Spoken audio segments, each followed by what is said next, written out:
అందరికీ నా వందనాలు. యేసయ్యతో మాట్లాడినటువంటి ఈ కార్యక్రమాన్ని వీక్షిస్తున్నటువంటి మీ అందరికి కూడా హృదయపూర్వకమైనటువంటి వందనాలను తెలియపరుస్తా ఉన్నాం. మరి ఈరోజు వాగ్దానాన్ని చదువుకుందాం. ఇర్మియా గ్రంథము 17వ అధ్యాయము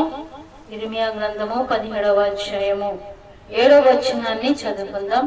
యెహోవాను నమ్ముకున్నవాడు ధన్యుడు, యెహోవా వారికి ఆశ్రయముగా ఉండును. దేవుడి వాగ్దానాన్ని దీవించి ఆశీర్వదించును గాక. ఇర్మియాతో దేవుడు చక్కటి వాగ్దానం చేస్తాడు. యెహోవాను నమ్ముకున్నవాడు ధన్యుడు, దేవుడు వారికి ఆశ్రయంగా ఉంటాడంట. ఈరోజు ఎవరు నమ్ముకుంటా ఉన్నావు? మనుషులు నమ్ముకుంటా ఉన్నావా? మరి ధనాన్ని నమ్ముకుంటున్నావా? బలాన్ని నమ్ముకుంటున్నావా? చాలా మంది కూడా మరి మనుషులు నమ్ముకుంటా ఉంటారు, లేకపోతే మరుకున్నటువంటి వాటిని నమ్ముకుంటా ఉంటారు, ధనాన్ని నమ్ముకుంటా ఉంటారు, మరి ఆస్తులను అంతస్తులను నమ్ముకుంటా ఉంటారు. ఏ మనుషులు నమ్ముకున్నా వ్యర్థమే అని చెప్తున్నాడు. దావీదు భక్తుడు కూడా అంటాడు, మనుషులు నమ్ముల కంటే యెహోవాను ఆశ్రయించడం మేలంటా ఉన్నాడు.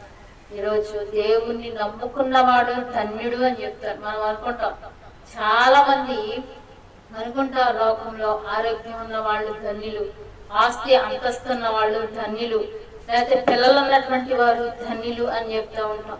లోకంలో ఎన్నో ధన్యతలు భాగ్యములు ఉన్నాయి, కానీ ఇవన్నీ అశాశ్వతమైనవే. కానీ దేవుని నమ్ముకున్న వాడే ధన్యుడు అని చెప్తుంది. అటువంటి వాడు ఎలా ఉంటాడంటే ఆశ్రయంగా ఉంటాడు దేవుడి వారికి. ఈరోజు దేవుని నమ్ముకుంటే ఆయన శ్రమలో ఆశ్రయంగా ఉంటాడు, కష్టాల్లో ఆశ్రయంగా ఉంటాడు. నీకున్నటువంటి సమస్యల్లో దేవుడికి ఆశ్రయదర్భముగా ఉంటాడు. కాబట్టి దేవుని నమ్ముకో. ఇంకా దేవుని నమ్ముకోలేదా? అయితే దేవుని నమ్ముకో. ఎందుకంటే దేవుని నమ్ముకున్నామయ్యా అని నువ్వు మనుషులు నమ్ముకుంటా ఉన్నావేమో, కానీ ఏదైనా సమస్య వస్తే మనుషుల మీద ఆధారపడుతున్నావేమో.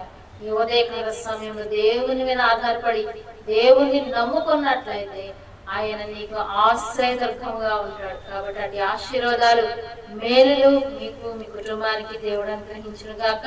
ప్రార్థన చేసుకుందాం. ప్రతి వారు ప్రార్థన ఏకీభవించవలసిందిగా ప్రభు పేట మనం చేస్తున్నాం. ప్రార్థన. మహాపరిశుద్ధులైన దేవానికి వందనాలు, స్తోత్రాలు తండ్రి. నాయన ప్రభా, ఉదయకాల సమయంలో యెహోవాను నమ్ముకున్నవాడు ధన్యుడు అంటూ ఉన్న ప్రభా. అవునయ్యా, నేను నమ్ముకున్న వారు ధన్యులయ్యా ప్రభా. ఎవరైతే నేను నమ్ముకున్నారో వారిని ఆశీర్వదించండి, దీవించండి, వారికి ఆశ్రయదుర్గంగా మీరు ఉండండి, సహాయం దయచేయండి. ఉదయకాలపు దీవెన ఆశీర్వాదాలు బిడ్డలకి, కుటుంబాలకి దయచేయండి నాయన.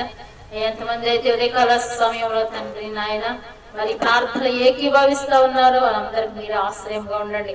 ఎవరైతే ప్రభా కష్టాల్లో ఉన్నారో, కన్నీళ్ళలో ఉన్నారో, ఇబ్బందుల్లో ఉన్నారో వారిని జ్ఞాపకం చేసుకోండి నాయన. విజయవాడ పట్టణమును నాయన వారి ప్రాంత ప్రజలను జ్ఞాపకం చేసుకోండి. వారి కన్నీళ్లను, వారి కష్టాలను మీరు ఆదరించి వారి సహాయం దయచేయండి. మనుషుల సహాయం వ్యర్థమునైనా నీ సహాయం గొప్పదయ్యా. మరి ఎంతో మంది సహాయం చేస్తున్నారు, కానీ మీరు చేసే సహాయం గొప్పది తండ్రి.